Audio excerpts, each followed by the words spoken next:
항상 매 부활 주일마다 하는 거 있죠? 감사합니다. 외워주셔서. 예, 그러면은 우리 마주보고 이렇게 해서 뭐 그냥 할까요? 예수님 부활하셨습니다. 우리도 예, 부활합니다. 부활할 것입니다. 예, 우리도 부활할 것입니다. 그렇죠. 부활절 항상 시작할 때 예, 이렇게 얘기합니다. 예수님 부활하셨습니다. 우리도 부활합니다. 예, 우리가 영으로 부활하였고, 굳이 얘기하자면 그렇게 얘기하죠. 그리고 나중에 예수님 재림하실 때, 그가 다시 오실 때 우리가 그렇게 육체로 그리고 그렇게 새 몸으로 예, 진정한 그 새 몸으로 부활할 것입니다. 우리 그렇게 이야기합니다. 그것이 우리 신앙이요, 우리 고백의 진짜 중요한 근간입니다. 예, 부활절. 그래서 부활절은 축제입니다. 즐거운 날이셔야 돼요. 예, 억지로 막 웃음을 짜내실 필요도 없고요. 예, 그래도 즐거운 날이어야 됩니다. 부활절은요. 예, 즐겁지가 않으세요. 제가 오늘 아침에 이 얘기를 해드려야 되겠네요. 예. 저희 아이가 저한테 묻더라고요. 어린이 예배 따로 드리면 안 되냐고요. 오늘 이제 부활주일하고 같이 하잖아요. 예. 그래서 저는 내심, 아니, 평소에 우리 자리도 듬성듬성 비어 있는데, 그래도, 예, 오늘 모이니까 전 내심 좋게 생각했거든요. 근데 따로 드리고 싶대요. 그래서 제가 물어봤어요. 아니, 왜? 했더니, 아빠가 하는 설교는 길고 지루하고, 예, 기억에 남는 것도 없고, 우리가 그렇게 하죠. 팩트로 공격한다. 팩트로 때린다고요. 예? 팩트로 때리더라고요. 예. 참 할 말 없는 게 사실로 때릴 때죠. 예, 물론 그래도 제가 연륜이 나름 있기 때문에 얘기할 수는 있지만 싸울 것도 아니고. 그래서 제가 물어봤어요. 아니 그러면은 우리 이하늘 목사님 담당하시는 목사님 이하늘 목사님 설교는 안 그래? 했더니 퀴즈도 하고 예, 격에도 남고 좋대요.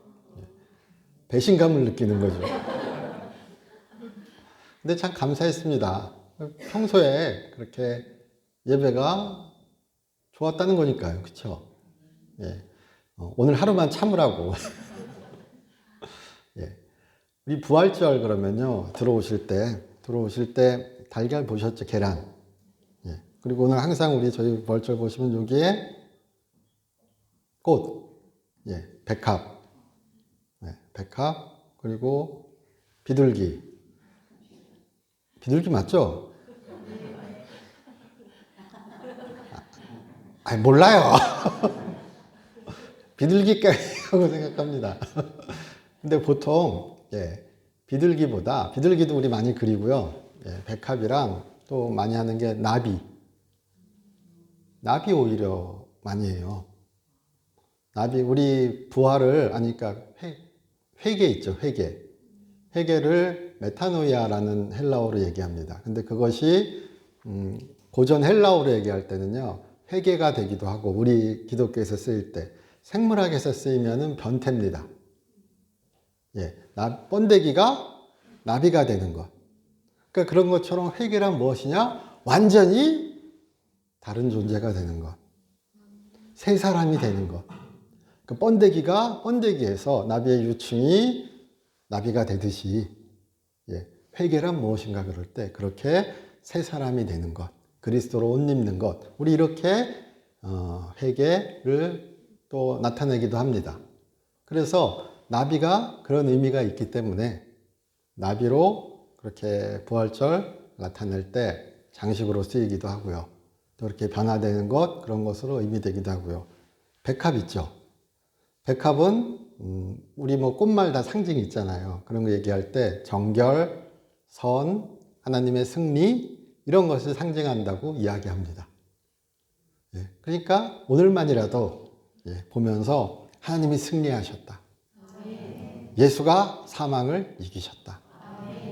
하나님이 그를 일으키셨고 그가 세상 모든 죄를 지시고 사망을 물리치시고 우리에게 부활을 약속하시는 그 큰 구원의 걸음을 걸으셨다.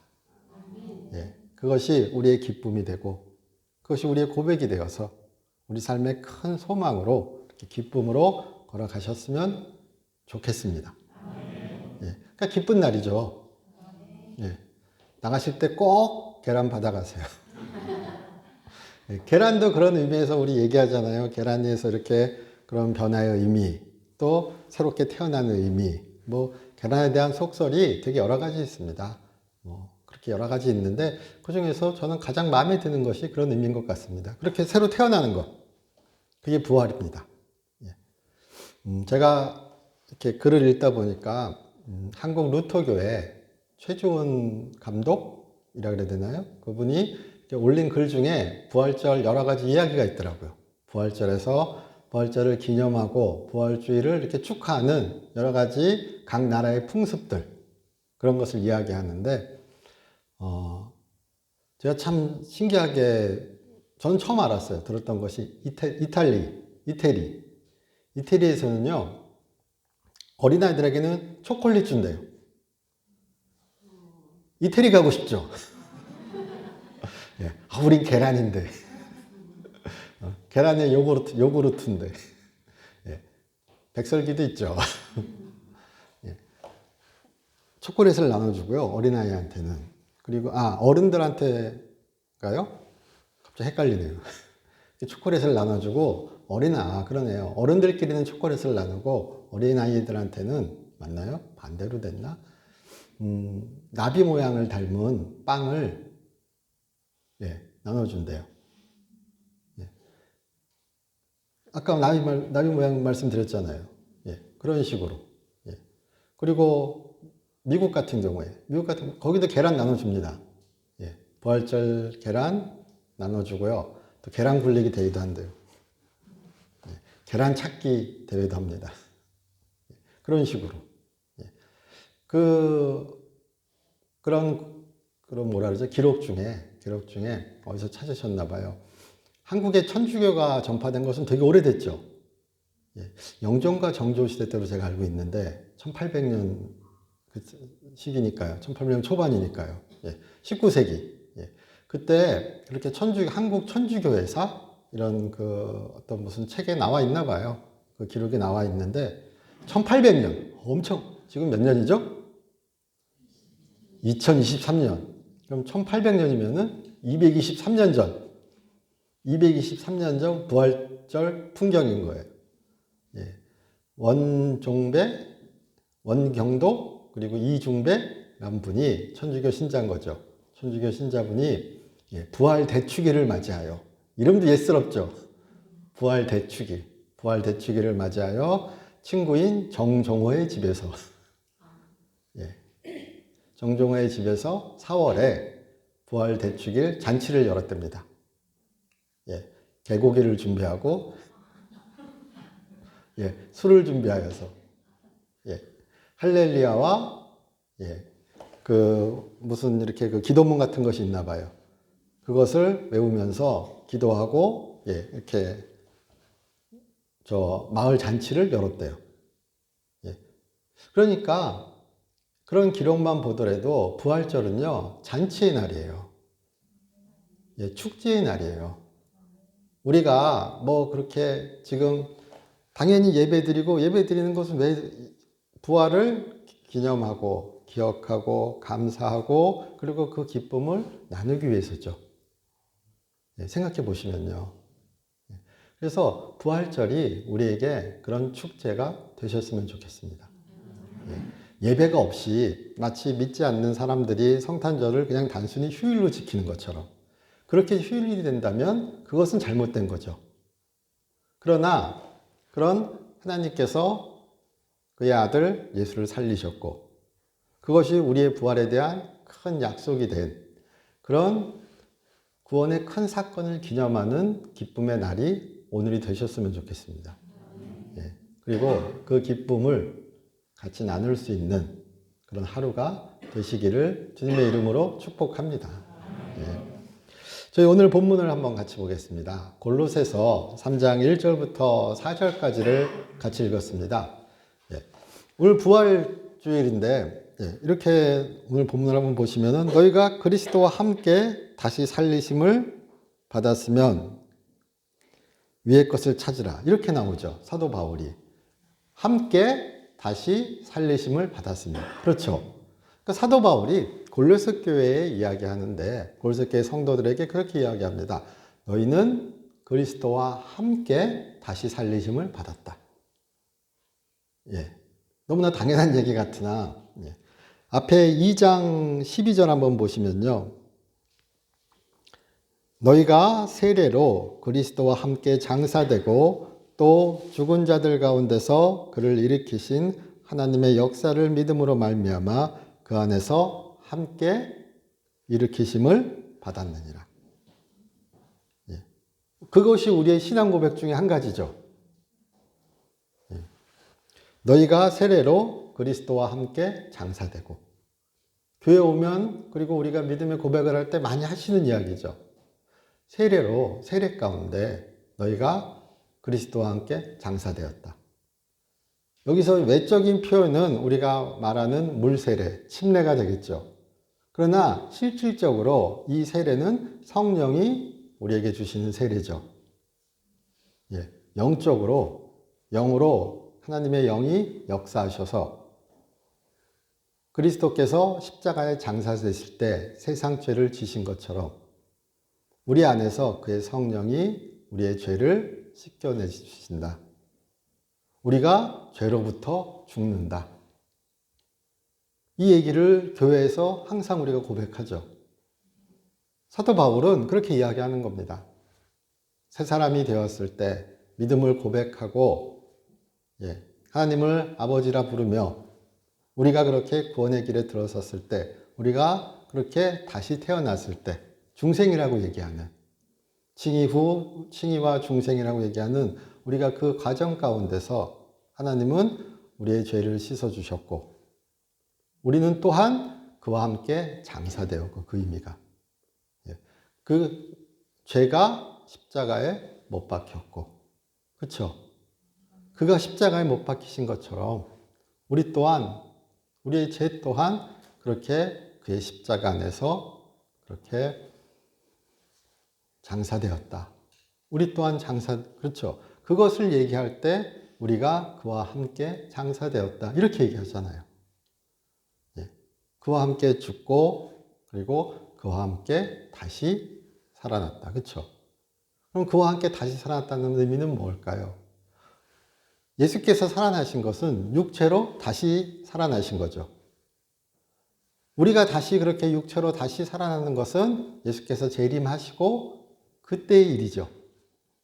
그럼 지금은 그렇게 우리의 죄가 사망의 권세가 이렇게 십자가 안에서 그의 죽음 안에서 성령의 역사 안에서 장사되었고 우리가 그렇게 다시 태어나서 이 땅의 삶 가운데서 그렇게 우리가 하나님과 함께 예수 그리스도와 함께 그의 부활 생명을 누린다는 얘기죠. 어려운 얘기를 해서 갑자기 다 졸리신 제가 앞에 얘기 말씀드릴 때는 다 반짝반짝 하셨던 것 같은데 부활이 중요하다니까요. 골로새 교회에서는 왜 사도 바울이 이 편지를 보냈냐 우리가 이렇게 이야기할 때 골로새 교회에서 그런 일이 있었던 것 같습니다. 어떤 외부에 잘못된 가르침이 들어와서 우리가 흔히 얘기하는 금욕주의 그러니까 만지지도 말고 먹는 것도 조심하고 보는 것도 조심하고 우리가 그렇게 여기 지금 2장 후반부에 2장 말미쯤에 20절 이후에 얘기하는 것처럼 그렇게 보지도 먹지도 만지지도 말라고 대표되는 것처럼 그렇게 우리가 그런 금욕주의라고 얘기하거든요. 금욕적인 아주 철저하게 자기를 관리하는 그런 의미로 그런 것 또는 절기를 지키는 것 유대인의 풍습에서 여러 절기들이 있죠. 그런 절기들, 음식법 뭐 이런 것들을 다 열심히 지키고 그래서 그런 거를 해서 뭘 하냐? 어떤 신비 체험을 했다고 주로 얘기해요. 여기 2장 한번 볼까요?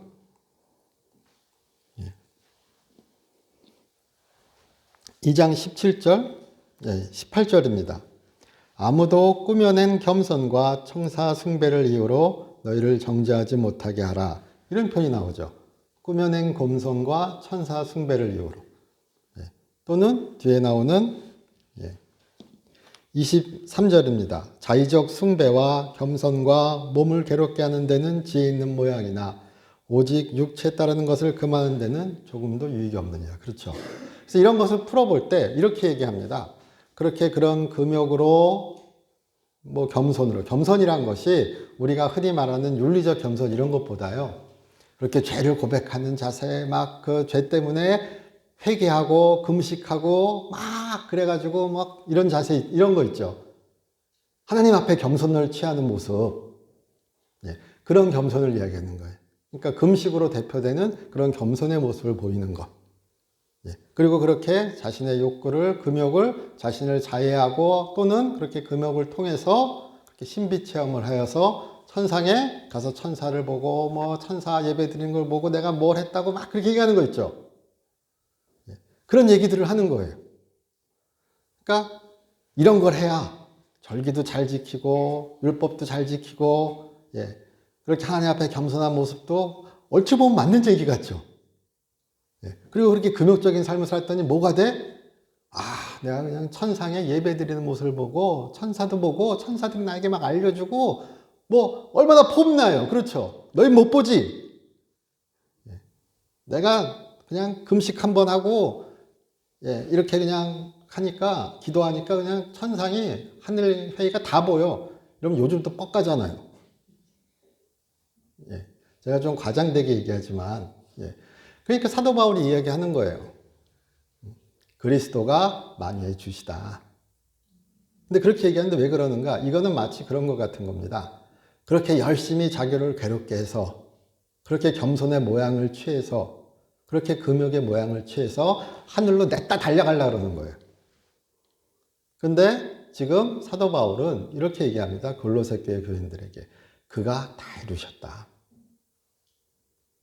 그리고 그가 다시 오셔서 너희와 함께 하실 것이고 너희는 그와 다시 함께 있을 것이기 때문에 지금 열심히 올라가려고 그렇게 하는 것이 아니라 오히려 너희는 그가 부활하셨을 때 그리고 그가 부활하신 그 의미가 무엇인가 얘기할 때요.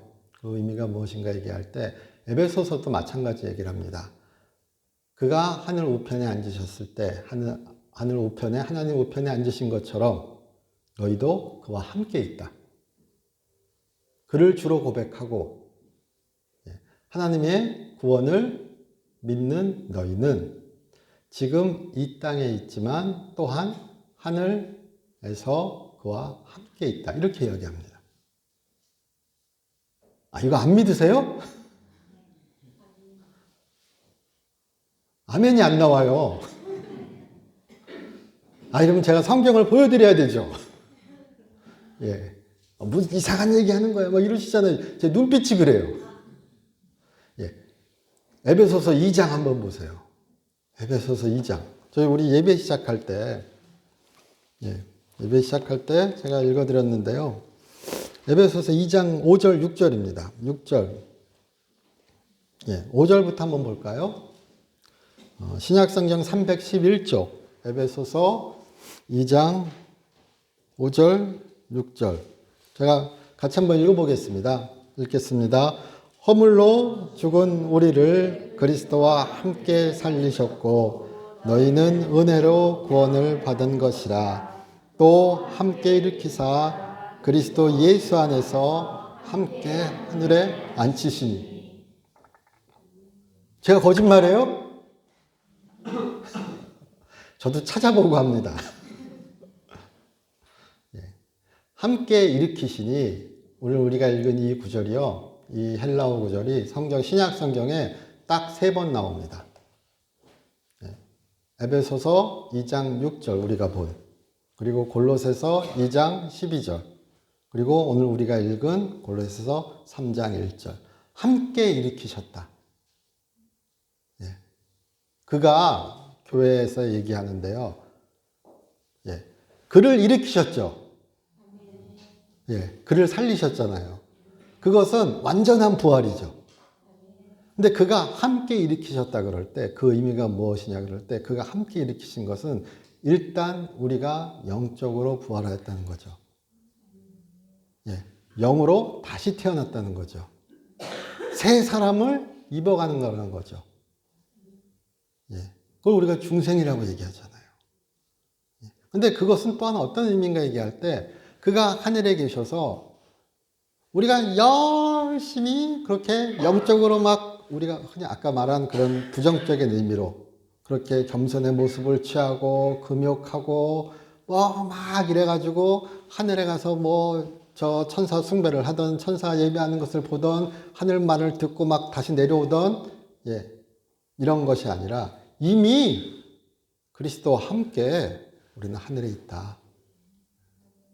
그리고 그리스도는 무엇이냐 그럴 때 거기부터 시작한다고요.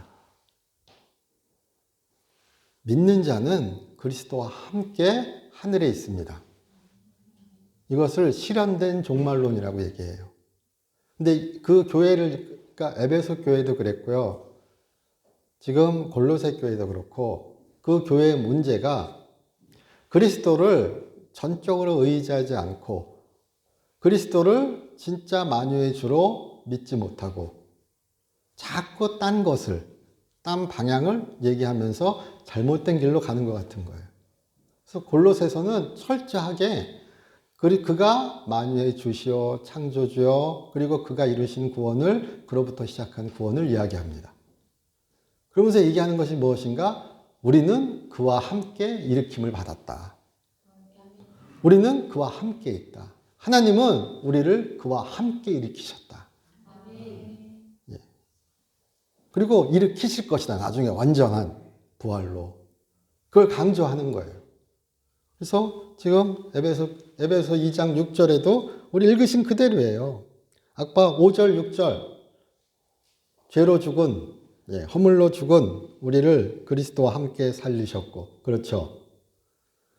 또 함께 일으키사 그리스도 예수 안에서 함께 하늘에 앉히시니. 그러니까 우리는 다른 의미에서 그와 함께 하늘에서 지금 있는 것입니다. 갑자기 저 목사님이 이단 얘기하는 것 같아요. 뭔 얘기하는 거예요? 막 그러셨잖아요. 깜짝 놀랐습니다. 그리고 2장 우리 다시 돌아와서 본문으로 돌아와서 골로새서 2장 12절 한번 보겠습니다. 너희가 세례로 그리스도와 함께 장사되고 또 죽은 자들 가운데서 그를 일으키신 하나님의 역사를 믿음으로. 그렇죠. 에베소 표현과 참 유사하죠. 그는 계속해서 얘기하고 있어요. 근데 여기서는 또 우리가 보통 예수님을 믿는다 이런 얘기를 많이 쓰죠. 여기서는 참 특이하게 뭐라고 얘기하는가? 죽은 자들 가운데서 그를 일으키신 하나님의 역사를 믿음으로 말미암아 그 안에서 함께 일으키심을 받았느니라. 우리가 교회에서 자주 쓰는 용어는 그를 믿음으로 말미암아. 그렇죠. 하나님을 믿음으로 말미암아. 예수님을 믿음으로 말미암아. 여기서는 참 특이하게 죽음에서 예수님을 일으키신 그의 역사를 믿음으로 말미암아. 그렇죠. 하나님의 역사를 믿음으로 말미암아. 근데 여기 역사는 아주 특별하게 일반적인 그런 역사가 아니라 특별히 그렇게 신적인 기적을 얘기하는 겁니다. 부활은 하나님이 하지 않으면 안 되는 이야기인 거예요. 이런 여기 헬라어 단어조차도요. 헬라어 단어조차도 그런 의미로 쓰여요. 그냥 우리 단순히 사람의 역사, 사람의 능력 이런 게 아니라 하나님이 개입하셔야만 되는 이야기. 하나님이 하셔야만 되는 이야기. 그것이 부활이에요. 그것이 죽음으로부터의 일으켜짐이에요. 그것이 사망의 권세를 이기는 것이에요. 그래서 그의 부활은 우리의 부활의 첫 열매라고 얘기할 때 그 의미는 그렇게 우리가 이해하셔야 되는 거예요. 단순히 죽었다 살아난 게 아니라 그것도 분명히 있죠. 그것에 더하여 그는 새 몸으로 일으켜주신 거죠. 우리식으로 우리가 받을 새 몸, 그렇죠? 그런 것처럼. 그는 그 육체로 일어나셨으나 그 육체는 전혀 다른 육체처럼 우리에게 인식되는 거죠. 부활의 몸이잖아요. 사도 바울이 그 얘기를 고린도전서 15장에서 하는 거고요. 15장, 16장에 걸쳐서. 그래서 그렇게 하나님의 능력을, 하나님의 역사를, 하나님의 일으키심을 믿는 믿음이 우리에게 있기를 주님의 이름으로 축원합니다. 하나님이 그의 아들을 일으키셨습니다. 그것은 우리의 믿음에, 우리의 인식에 단단히 못 박혀서 그가 우리를 일으키실 것입니다. 그리고 우리는 그를, 그렇게 하나님의 역사를 믿는 우리는 이미 그렇게 영적으로 함께 일으키심을 받았다는 거예요. 이제 아멘이 나오네요. 막 멀리 돌아온 것 같아요. 우리는 그와 함께 있습니다. 그는 우리와 함께 계십니다. 지금 여기에도 그가 우리와 함께 계신 것처럼 그가 하나님 우편에 앉아 계신 거기에도 우리는 그와 함께 있다는 거예요. 사도 바울은 그렇게 지금 골로새 교회 문제를 해결하기 위해서 얘기하는 거예요. 막 금식하고 금욕하고 겸손의 모양을 취하고 안식일, 유월절 뭐 빡빡빡 지키면서 율법 빡빡 지키면서 이렇게 해야 하늘 좀 구경하지 이러는 거예요. 이런데 사도 바울은 얘기하는 거예요. 아니, 우리는 그가 우리를 살리셨고 우리는 그와 함께 일으켜졌고 그와 함께 있고 그리고 나중에 그가 나타나실 때 영광 중에 우린 또 그렇게 살아날 것이기에 지금 하늘의 능력으로 이 땅에서 그렇게 선한 모습으로 살아가라. 제 얘기 이상해요? 그렇죠. 3장 4절에 뭐라고 나오죠? 우리 생명이신 그리스도께서 나타나실 그때 너희도 그와 함께 영광 중에 나타나리라. 골로새 교회 문제 하나요. 지금 가서 그와 함께 영광 중에 나타날 거 너무 함몰되어서 그렇게 신앙의 근본을 버리지 말고 그는 우리와 함께 계신 분이시다. 우리는 그와 함께 있다 이미.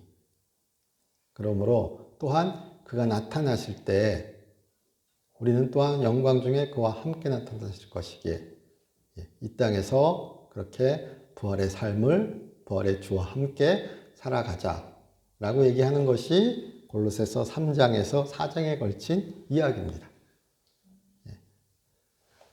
예수님의 부활을 믿으신다면 부활의 삶을 살아가야 되는 거죠.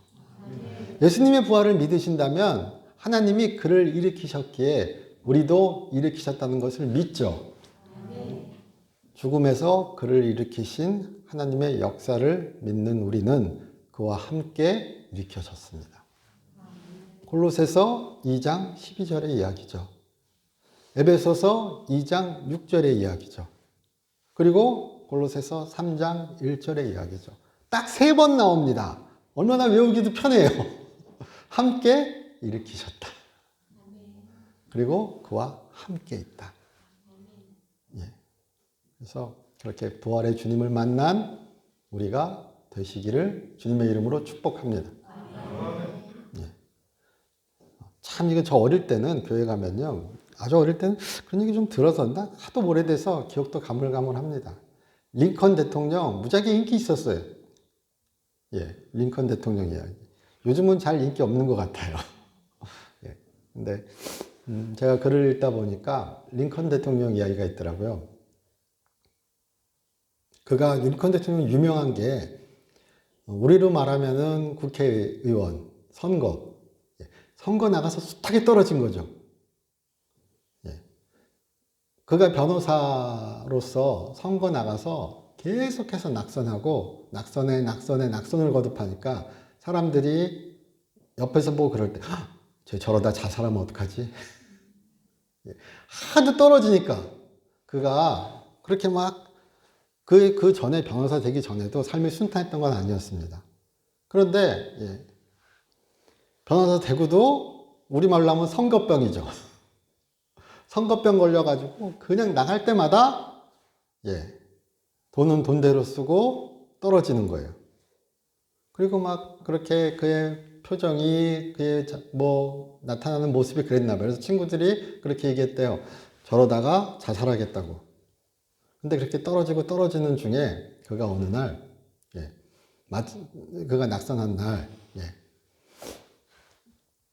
낙선의 소식을 듣고 목욕 싹 하고 면도 착 하고 예쁜 옷 입고 싹 나와가지고 고급 식당에 가서 맛있게 스테이크 먹고 그리고 오늘 내가 떨어졌어도 부활의 주님이 내일 나를 다시 살리실 것이다.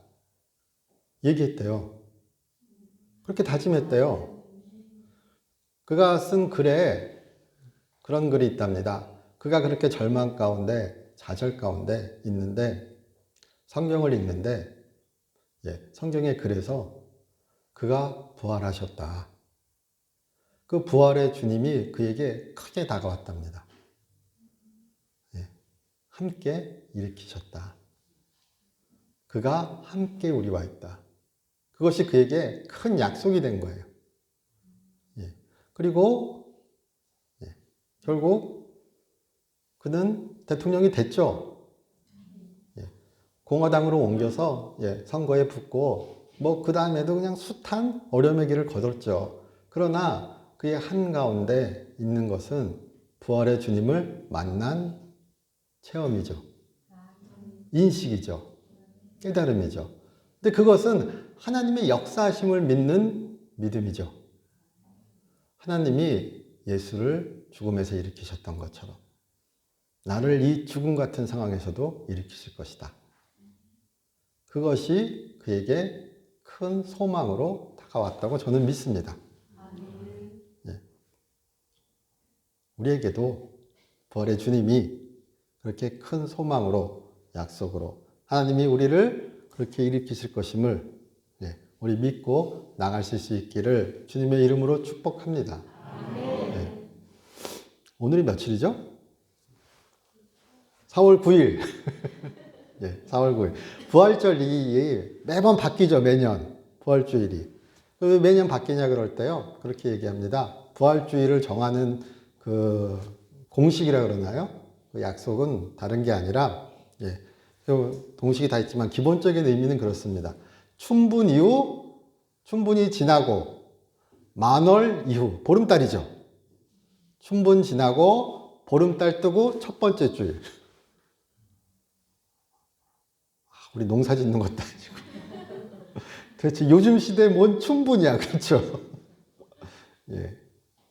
제가 왜 이런 얘기를 드리냐면, 부활절은 그 상식입니다. 그런데 제가 며칠 전에 저녁에 이제 운전하고 집에 들어가는데, 건물 사이로 보름달이 보이는 거예요.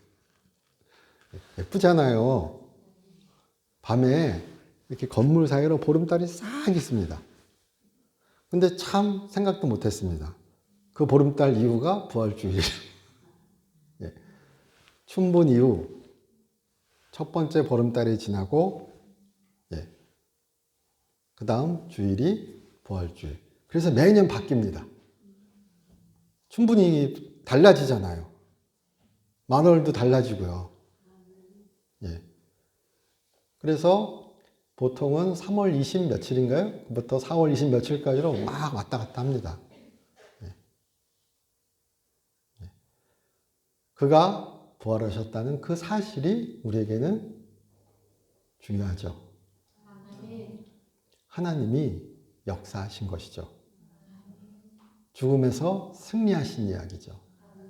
사망의 권세가 결정적으로 패했죠. 우리는 그와 함께 지금 이 땅에 있으나 또한 하늘에 있죠. 이 얘기가 제일 약해요, 안면이. 예, 이게 참 상상이 안 되는 거예요. 예, 난 여기 있는데. 예, 하늘, 혹은 그렇게, 그러니까 이것을 실현된 종말론이라고 학문적으로는 얘기하지만요. 예, 이미와 아직이라고 우리가 얘기합니다.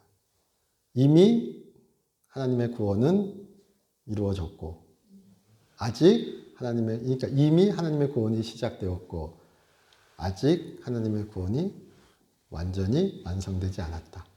우리는 그런 이미와 아직의 사이에 살고 있습니다. 그러나 하나님의 구원이 이 세상으로 뚫고 들어왔기에 우리는 또한 그렇게 구원의 능력 가운데 부활의 주님과 함께 우리는 이 땅의 삶을 살아갈 수 있습니다. 골로새 교회처럼 엄한데 눈 풀려서 그러는 것이 아니라 예수 그리스도와 함께 그때부터 시작하는 겁니다. 그래서 사도 바울도 얘기하는 게 뭐냐? 딴 게 아니라 3장 1절 쓱 보시면요. 위의 것을 찾으라. 이렇게 나오죠. 위의 것을 찾으라면 거기 그리스도가 계시다고요. 그래서 위의 것을 찾으란 다른 게 아니라 그리스도를 찾으라. 그리스도를 생각하라. 그리스도에게 마음을 고정해라. 그가 너희와 함께 계시고 하나님이 너희를 그와 함께 일으키셨다. 너희는 그렇게 그와 함께 있기에 위의 것을 찾으라. 거기는 그리스도께서 하나님의 우편에 앉아 계시니라. 위의 것을 생각하고 땅의 것을 생각하지 말라. 위의 것을 생각하고 땅의 것을 생각하지 말라. 그럴 때도요. 위의 것은 그리스도입니다. 그리고 땅의 것은 앞에서 2장에서 얘기한 그렇게 어떻게 하면 땅 좀 위로 좀 가볼까 하고 열심히 겸손의 모양을 취하고 금욕을 취하고 뭐 절기를 지키고 오만 헛짓거리 하는 얘기들이 나오는 겁니다. 근데 그것이 잘 되면 좋은데 그거 하느라고 막상 그리스도에 대해서 잊어버리게 되는 겁니다. 나쁜 게 아니라 그거 하느라고 그리스도를 잊어버리니까 문제인 거예요.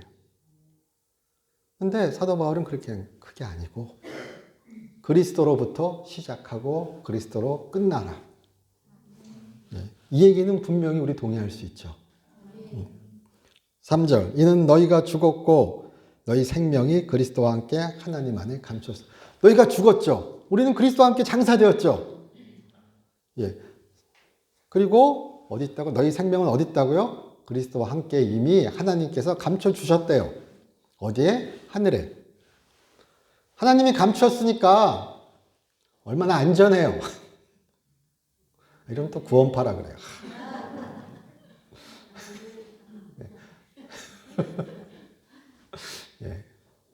너희는 이미 하늘에 있다 그러면 뭔 이단이야. 하나님이 너희 생명을 감추어 두셨다? 너희는 안전해? 그럼 구원파야. 뭔 얘기를 하라고, 그쵸? 자, 뭐라 그런다고요? 사도 바울이 무엇이라고 전했다고요?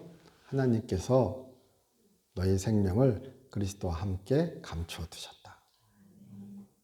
여기 생명은 우리가 나는 부활이요 생명이니 말 때 우리 흔히 얘기하는 조회. 기독교에서는 조회는 그렇게 영적인 생명, 영원한 생명, 부활의 생명을 얘기하는 또 특별한 단어로 사용합니다. 생명을요. 우리 요한일서나 이런데 그 유명한 구절 있죠. 이생의 자랑. 그런 이생의 자랑을 헬라어로 얘기할 때 거기에 비오스란 말이 들어갑니다. 우리 비오스 바이오 있잖아요. 비오스가 생명 목숨도 되지만 생활 수단, 재산 뭐 이런 게 됩니다. 그래서 조회와 비오스가 비교되어서 조회는 사람의 원초적 생명, 벌거벗은 생명 이런 거 얘기하고요. 비오스는 그렇게 사회적 지위, 재산, 재물, 수단, 생활의 수단 이런 거 얘기합니다. 그래서 사회에서는 비오스가 있어야 되죠. 이생의 자랑이요. 거기에 눈만 팔리면 어떻게 되죠? 조회를 잃습니다. 위의 것을 찾으라. 땅의 것을 생각하지 말라 그럴 때도요. 첫 번째 의미는 아까 말씀드렸던 그런 것이고 또한 그 두 번째 의미는 그렇게 땅의 것에 얽매여서 생각지 말라는 마음을 고정해서 거기에 그냥 붙들려서 그것의 필요성을 부정하는 것이 아니라요. 비오스의 필요성을 부정하는 것이 아니라 거기에 붙들려서 예수 그리스도를 제대로 보지 못한다면, 그에게 가지 못한다면, 그와 함께 하지 못한다면 그것은 큰 불행이죠. 우리가 예수와 함께하는 복된 삶이 되시기를 주님의 이름으로 축복합니다. 예수님 부활하셨습니다. 우리도 부활할 것입니다. 예. 그리고 또 뭐 할까요? 우리도 부활할 것입니다. 부활의 주님이 우리와 함께 계십니다. 1885년, 갑신정변이 1884년이죠. 저에게 감탄합니다. 1885년, 언더우드와 아펜젤러가, 이게 맞는지 모르겠습니다. 맞을 거예요. 언더우드와 아펜젤러가 인천 제물포 부활절날 들어왔습니다. 그래서 나중에 아펜젤러 선교사, 둘 다 선교사죠. 선교사가 아펜젤러가 이제 선교사로 들어왔기 때문에 선교 보고를 보내야 됩니다. 보낸 자국에, 총회, 교단에. 거기에 그렇게 썼대요. 그렇게, 정확한 워딩은 제가 솔직히 기억 안 나고, 그렇게 복음의 불꽃이 갇힌 제가 한번 찾아드릴까요? 제가 한번 읽어보겠습니다.